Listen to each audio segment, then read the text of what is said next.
Doctors کچھ بھی بولے مگر مجھے امید نہیں ہے کہ میں اب دوبارہ کبھی چل سکوں گا۔ شاید یہی میرے بدترین گناہوں کی سزا ہے۔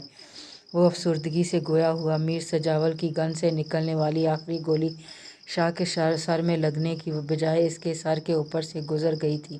جسم میں پوست ہونے والی گولیاں تو ڈاکٹرز نے نکال لی تھیں، مگر ایک گولی شاہ کے جسم کو چیرتی ہوئی باہر نکل گئی تھی، جس نے شاہ کے آدھے جسم کو پیرالائز کر دیا تھا۔ وہ اس طرح پیرالائز ہوا تھا کہ ڈاکٹرز کو بھی امید نہیں تھی کہ وہ دوبارہ چل سکے گا۔ مختوم شاہ نے اس کا ہاتھ تھام کر پراعتماد لہجے میں اسے بہت جلد اپنے پیروں پر چلنے کی امید دلائی تھی، مگر اس کے پراعتماد لہجے میں چھپی نا امیدی معظم شاہ جیسے زرق انسان سے چھپی نہیں رہ سکی تھی۔ بلا کے دلیر اور نڈر شاہ کا دل سکیڑ کر پوری قوت سے دھڑکا تھا۔ شادی کے اولین دنوں میں ہر شوہر اپنی نئی نویلی دلہن کے ناز نخرے اٹھاتے نہیں تھکتا۔ زندگی کے ان سب سے خوشگوار دنوں کو ہمیشہ کے لیے یادگار بنانے کی کوشش کرتا ہوں، مگر میں نے ان دنوں میں تمہیں اذیتوں کے سوا اور کچھ نہیں دیا، تمہاری زندگی کے ان حسین دنوں کو تلخ یاد بنانے پر مجبور کر دیا، اور اب معذور ہونے کے بعد تم پر مستقل موج بن کر اذیت بھری زندگی دینے جا رہا ہوں۔ وہ شکستہ لہجے میں کہہ رہا تھا۔ آپ ایسا کیوں کہہ رہے ہیں؟ آپ کی خدمت تو مجھ پر فرض ہے۔ اللہ پاک نے آپ کی جان بخش دی، میرے لیے اس سے بڑھ کر اور کچھ نہیں۔ وہ شاہ کی بے بسی پر تڑپ اٹھی۔ وہ نرمی سے شاہ کے سینے کو سہلاتے ہوئے نم آواز میں کہہ رہی تھی۔ آنسوؤں کی لڑی اس کی گلابی رخساروں پر بہنے لگی تھی۔ تم مجھ سے اتنی محبت کرنے لگی ہو؟ شاہ کی اداس آنکھیں یکدم چمک اٹھیں۔ عروش کے لبوں سے اظہار کرنا تو محال تھا، اس لیے فقط اصابت میں سر ہلایا۔ شاہ کے لبوں پر دھیمی سی مسکراہٹ ابھری تھی۔ اگر میں مر جاتا تو تم کیا کرتی؟ شاہ کی بات پوری ہونے سے پہلے ہی عروش نے اس کے منہ پر ہاتھ رکھ دیا تھا۔ اگر آپ ایسی باتیں دل دکھانے والی باتیں کریں گے تو میں چلی جاؤں گی اور اماں کو یہاں بھیج دوں گی۔ آپ بلائیں گے بھی تو واپس نہیں آؤں گی۔ عروش نے خفگی سے اسے تنبیہ کی۔ نہیں کرتا، مگر مجھ سے دور جانے کی بات مت کرنا۔ مجھے تمہاری سخت ضرورت ہے۔ میں چاہتا ہوں تم ہر پل میری نظروں کے سامنے رہو۔ شاہ نے لبوں پر رکھی اس کی ہتھیلی چوم کر کہا۔ مجھے تمہاری حالت کا احساس ہے، مگر میں مجبور ہوں۔ تم سے ایک پل کی دوری بھی برداشت نہیں کر سکتا۔ تمہاری چاہ نے مجھے خود غرض بنا دیا ہے۔ وہ نہایت جذباتی ہو رہا تھا۔ شاہ، میں بالکل نارمل ہوں اور میں آپ کو چھوڑ کر کہیں نہیں جا رہی ہوں۔ پلیز آپ میرے لیے خود کو پریشان مت کریں۔ میری بہت سی دعائیں کی تھیں، تب آپ کی زندگی کی نوید ملی ہے۔ میں خود بھی آپ سے دور نہیں رہنا چاہتی۔ اس نے اپنے دونوں ہاتھ شاہ کے سینے پر رکھ دیے۔ شاہ بے ساختہ مسکرایا۔ اس نے ہاتھ بڑھا کر عروش کا سر اپنے سینے پر رکھ دیا اور اسے اپنے بازوؤں میں سمیٹ لیا۔ عروش، تم اگر پہلے والی عروش ہوتی تو آرام سے میرے ساتھ اس بیڈ پر ایڈجسٹ کر لیتی، مگر اب تو یہ ناممکن ہے۔ شاہ نے عروش کے صحت مند سراپے پر بھرپور نگاہ ڈال کر شرارت سے کہا۔ عروش بلش کرنے لگی۔ چلو خیر ہے، میں تھوڑی جگہ بنانے کی کوشش کروں گا، پھر ہم سب ایک ساتھ اس بیڈ پر سو سکیں گے۔ اس کا اشارہ عروش کے اندر موجود وجود پر تھا۔ اس کی کوئی ضرورت نہیں، میں وہاں صوفے پر سو جاؤں گی۔ آپ کی کنڈیشن ایسی نہیں، آپ یہ فضول حرکتیں کرنے کے بارے میں سوچیں۔ عروش رخ موڑے دھیمے سے بولی، جھکی پلکیں لرز رہی تھیں۔ کیوں یار، تم نہیں چاہتی ہم تینوں ساتھ سو سکیں؟ ویسے بھی یہ آفر محدود مدت کے لیے ہے۔ یہ جناب دنیا میں آ گئے تو میں ہرگز بھی اسے ہم دونوں کے بیچ میں نہیں آنے دوں گا۔ شاہ مسکراہٹ دبائے کہہ رہا تھا۔ آپ کو ابھی سے اس سے بیر ہو گیا؟ ابھی تو وہ اس دنیا میں آیا بھی نہیں۔ عروش کی آنکھیں حیرت سے پھیل گئیں۔ مجھے ہر اس چیز سے بیر ہے اور ہمیشہ رہے گا جو میرے اور تمہارے بیچ میں آنے کی کوشش کرے گا، چاہے وہ میری اپنی اولاد ہی کیوں نہ ہو، شاہ نے سنجیدگی سے کہا۔ اس بار عروش کی مسکراہٹ بے ساختہ تھی۔ اب اسے شاہ کی دیوانگی تکونہ پہنچانے کی لگی تھی۔ پورے پر اتری شام اپنے پر سمیٹ رہی تھی اور رات کی تاریکی دھیرے دھیرے چاروں سو پھیل رہی تھی۔ زمین پر دن بھر مشقت کرنے والے تھکے ہارے گاؤں کے حاری اپنی ضرورتوں کا سامان خریدتے ہوئے گھروں کو لوٹ رہے تھے۔ زرتاج کا باپ بھی کچھ دیر پہلے ہی گھر پہنچا تھا اور کمر سیدھی کرنے کے لیے لیٹ گیا۔ تبھی میر جعفر کی گاڑیاں زرتاج کے گھر کے سامنے آ رکی تھیں۔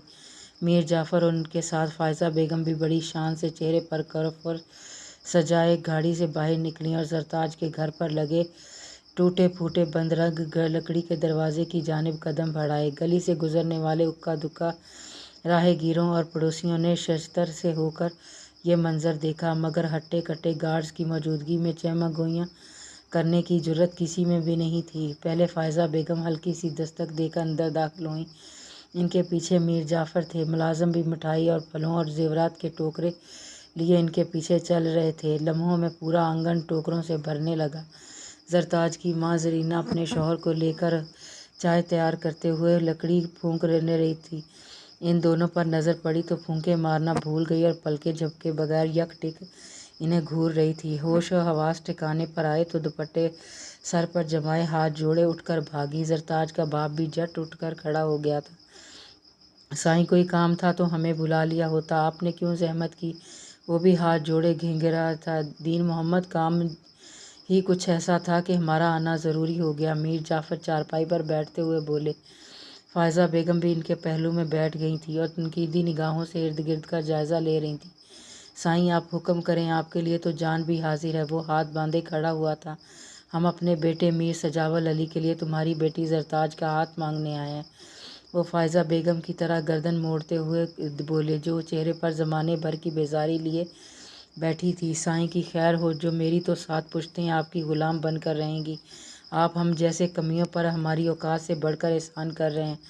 دین محمد پر شادی مرگ کی کیفیت طاری ہو گئی تھی۔ وہ خوشی اور کپکپاتی آواز میں بولا، دین محمد ایسا نہیں کہتے، ہم تم پر کوئی احسان نہیں کر رہے۔ جو ظلم تمہاری بیٹی پر ہوا اس کی تلافی کرنے کی کوشش کر رہے ہیں۔ مجھے امید ہے تم ہمیں معاف کر دو گے۔ میر جعفر ہاتھ جوڑ کر کہا، میر سائیں کیوں ہمیں گناہگار کر رہے ہیں؟ آپ تو ہمارے بڑے ہیں، آپ کا تو بڑا پن ہی ہے جو آپ مجھے غریب کی جھونپڑی میں آئے۔ وہ ان کے قدموں میں بیٹھ کر رونے لگا تھا۔ ساری باتیں چھوڑو، شادی کی تاریخ طے کر لیتے ہیں۔ میر جعفر نے اسے کندھوں سے پکڑ کر اٹھایا۔ وہ آنسو پونچھتے ہوئے کھڑا ہو گیا۔ جی بالکل، اس نے مختصر کہا۔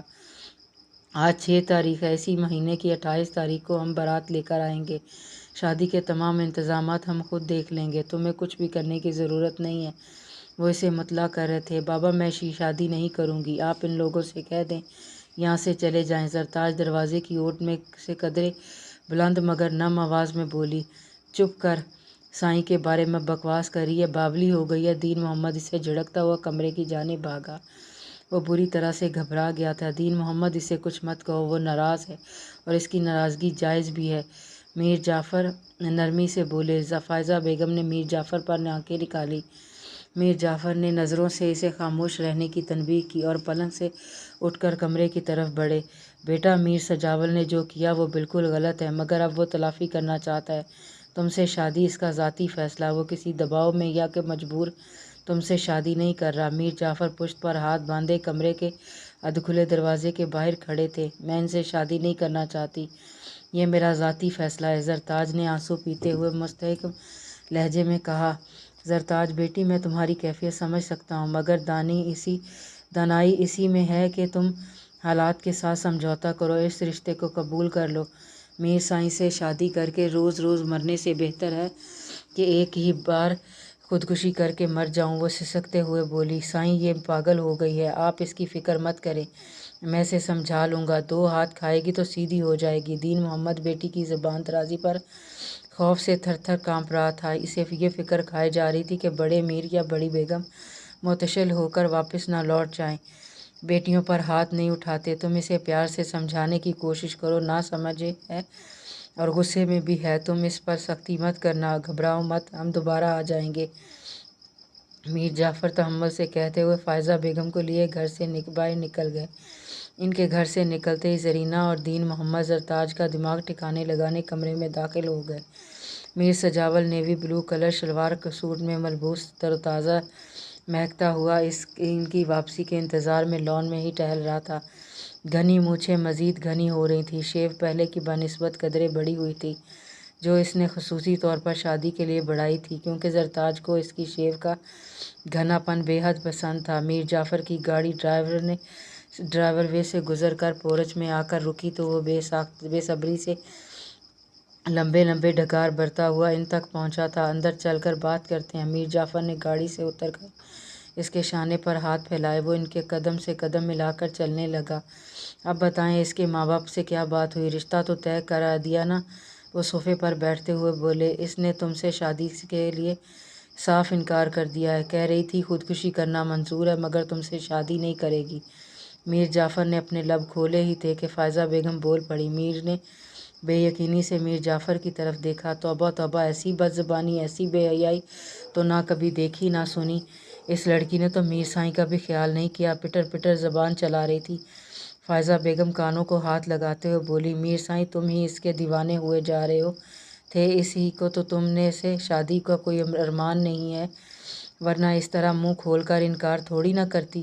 اسے تو سجدہ شکر بجا لانا چاہیے تھا کہ اتنی ذلت اور بدنامی کے باوجود بھی خوش قسمتی اس کے دروازے تک آئی، ورنہ ایسی لڑکیوں کو کون پوچھتا ہے؟ فائزہ بیگم کے تواتر سے چلتی زبان جلتی پر تیل کا کام کر رہی تھی۔ فائزہ بہت ہو گیا، اب چپ ہو جاؤ، وہ بچی ہے، اسے اگر ان سب باتوں کی سمجھ ہوتی تو یہ سب نہیں بولتی، مگر تم بچی نہیں ہو جو اتنی ناسمجھ بن رہی ہو۔ وہ جن حالات سے گزری ہے، اتنا غصہ اور خفگی ظاہر کرنا تو بنتا ہی ہے۔ میر سجاول خاموشی سے مٹھیاں بیچے فائزہ بیگم کی گورا فشانیاں سن رہا تھا۔ اس کی آنکھیں سرخ انگارہ ہو رہی تھیں۔ ایک جھٹکے سے کھڑا ہوا اور تیز تیز قدم اٹھاتا ڈرائنگ روم سے نکل گیا۔ میر جعفر نے ملائمتی نظروں سے فائزہ بیگم کو گھورا اور اطمینان سے ٹانگیں پھیلا کر بیٹھ گئی تھیں۔ میر سجاول بھنتا ہوا ڈرائنگ روم سے نکلا تھا۔ ساجد گاڑی نکالو۔ اس نے سلیوز سے کف نیکلس نکال کر ملازم کی طرف اچھالے اور سلیوز کو فولڈ کرتے ہوئے کراہت آواز میں حکم صادر کیا۔ وہ گاڑی میں بیٹھتے ہی فل سپیڈ میں حویلی کا داخلی دروازہ یہ پار کر گیا تھا۔ میر لمحے کی بھی تاخیر کیے بغیر دندناتا ہوا سرتاج کے گھر پہنچا۔ اس نے بریک لگائے تو ٹائر چرچرانے کی آواز دور دور تک سنائی دی تھی۔ جاری ہے۔